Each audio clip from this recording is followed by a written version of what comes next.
الرحمن الرحیم وبہ نستعین۔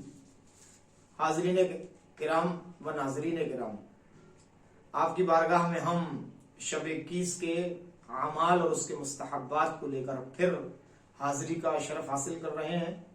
آئیے ہم شب 21 کے کچھ مخصوص اعمال آپ کی بارگاہ میں پیش کرتے ہیں۔ سب سے پہلے یہ بات آپ کی بارگاہ میں عرض کرتے ہیں کہ 21ویں شب کی فضیلت 19ویں شب سے کچھ زیادہ ہے، اور اس میں کچھ مخصوص اعمال ہیں۔ وہ یہ کہ آپ اس شب میں زیارت حضرت امیر المومنین علی بن ابی طالب علیہ السلام پڑھیے۔ مناسب یہ ہے کہ یہ زیارت دن میں پڑھیں آپ، اور تمام روز یعنی تمام دن گریہ زاری میں آپ گزاریں، کیونکہ حضرت امیر کائنات علی بن ابی طالب علیہ السلام کی جو ضرب کاری زہر آلود سر مقدس کو لگی تھی، وہ سلسلہ بڑھ رہا ہے اور تیزی کے ساتھ زہر جو ہے وہ امام کے بدن میں سرایت کر چکا ہے۔ اور 21 کی جو شب ہے آل محمد علیہ السلام کے لیے قیامت کی شب ہے، کیونکہ اب صبح تک حضرت امام علی علیہ السلام کی شہادت واقع ہونا ہے، لہذا جتنے بھی چاہنے والے ہیں ان کو یہ دن گریہ زاری میں گزارنا چاہیے اور حضرت امام علی علیہ السلام کا غم منانا چاہیے۔ روایات میں تو یہاں تک ہے کہ کاروبار بند کر دینا چاہیے، کیونکہ حضرت امیر کائنات کا غم ہے۔ کہتے ہیں وہ دعائیں کہ جو مخصوص ہیں 21 رمضان کے لیے، وہ دعائیں پڑھنا چاہیے، اور اس شب کے بھی وہی مستحبات ہیں کہ جو مستحبات ہم نے 19 کی شب میں آپ کو بیان فرمائے تھے۔ یعنی غسل کرنا مستحب ہے مغرب سے پہلے، اور اس کے بعد مسجد میں جائیے یا گھر میں آپ اعمال کیجئے تو اس کی نیت کیجئے آپ جو اعمال ہیں کہ نماز شب 21 پڑھتا ہوں یا پڑھتی ہوں میں 2 رکعت قربتاً الی اللہ۔ اس کے بعد آپ نیت کے بعد الحمد کی تلاوت کیجئے اور پھر 7 مرتبہ سورہ توحید کی تلاوت فرمائیے۔ پھر اس کے بعد دوسری رکعت اسی طریقے سے پڑھیے آپ، اور اس کے بعد جب نماز سے آپ فارغ ہو جائیے تو آپ کو پڑھنا ہے استغفر اللہ واتوب الیہ، 70 مرتبہ اس کی تلاوت کیجیے یا 100 مرتبہ پڑھ لیجیے آپ، اور اس کے بعد آپ کو 100 مرتبہ اللہم لعن قتلۃ امیر المومنین یا اللہم لعن قتلۃ الحسین و اصحابہ پڑھنا ہے آپ کو۔ اور اس کے بعد جب نماز سے فارغ ہو جائیں آپ تو وہی دعائیں کہ جو ہم نے آپ کی بارگاہ میں عرض کی تھیں، ہم دوبارہ آپ کے سامنے وہ دعائیں پڑھے دیتے ہیں۔ وہ آپ قرآن مجید کو سامنے رکھیے اور کھولنے کے بعد اس کو دیکھتے رہیے اور یہ دعا دہراتے رہیے۔ بسم اللہ الرحمن الرحیم، اللہم انی اسألک بکتابک المنزل وما فیہ وفیہ اسمک الاکبر واسماؤک الحسنى وما یخاف ویرجى ان تجعلنی من اتقائک من النار وتقضی حوائج الدنیا والآخرہ۔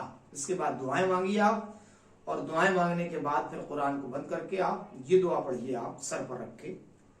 جب قرآن آپ سر پر رکھ لیں تو یہ دعا پڑھیے، اللہم بحق ھذا القرآن وبحق من ارسلتہ بہ وبحق کل مؤمن ودعتہ فیہ وبحقک علیہم فلا احد اعرف بحقک منک۔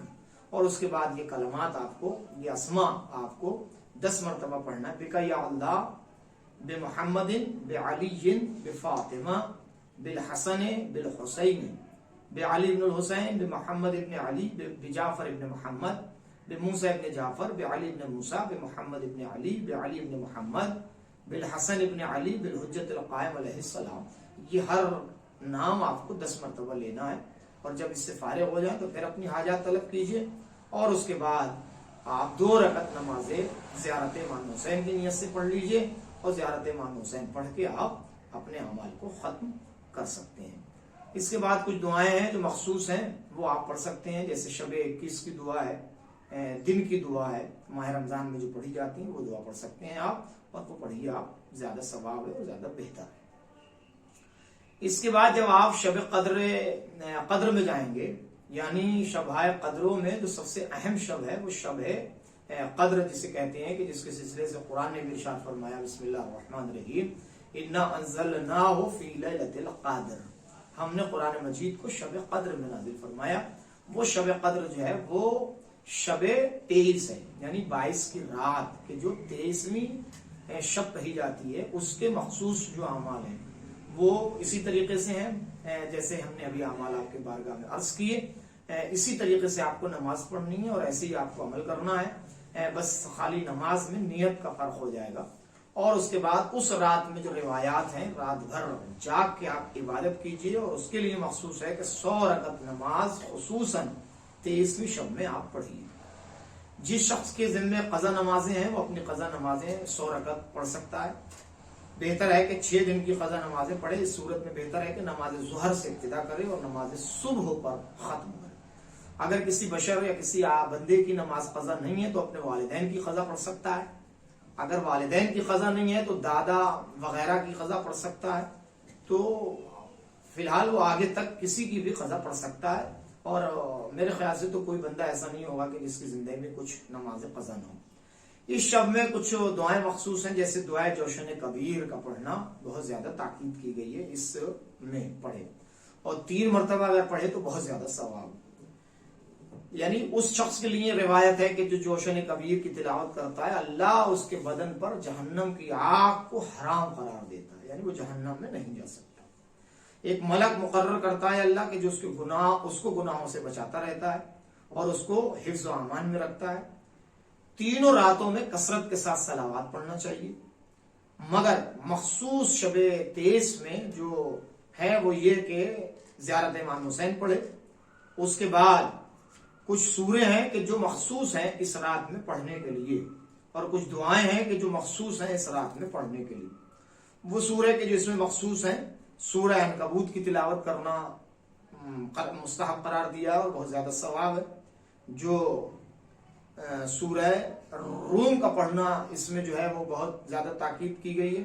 سورہ عنکبوت 20ویں پارے میں ہے، اور سورہ روم جو ہے وہ آپ کو مل جائے گا سورہ دخان میں۔ سورہ دخان آپ کو پڑھنا ہے کہ جو 25ویں پارے میں آپ کو مل جائے گا۔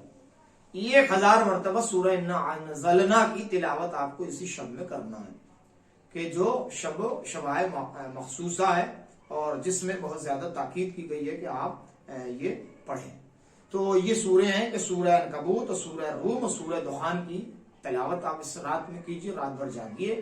اس شب میں زیادہ سے زیادہ سورہ انا انزلنا کی تلاوت کرتے رہیے آپ، اور اس رات میں اللہ سے گڑ گڑا کے دعا مانگتے رہیے، کیونکہ اس میں اللہ کی رحمتوں کے دروازے کھل جاتے ہیں اور اللہ کا کرم برستا ہے۔ اور ہم دعا بھی کرتے ہیں کہ پروردگار ہمارے ان اعمال کو چاہے وہ مختصر ہوں یا طویل قبول فرما لے، کیونکہ اگر اللہ کی بارگاہ میں ہماری اعمال قبول ہو گئے تو ہماری بخشش کا یہی ذریعہ ہوں گے، یہی وسیلہ ہوں گے۔ انشاءاللہ آپ ضرور ان اعمال کو انجام دیں گے، اور شبائے مقدسہ میں یہ اعمال آپ انجام دیتے رہیے۔ ہم آپ سے وداع لیتے ہیں اور آپ کو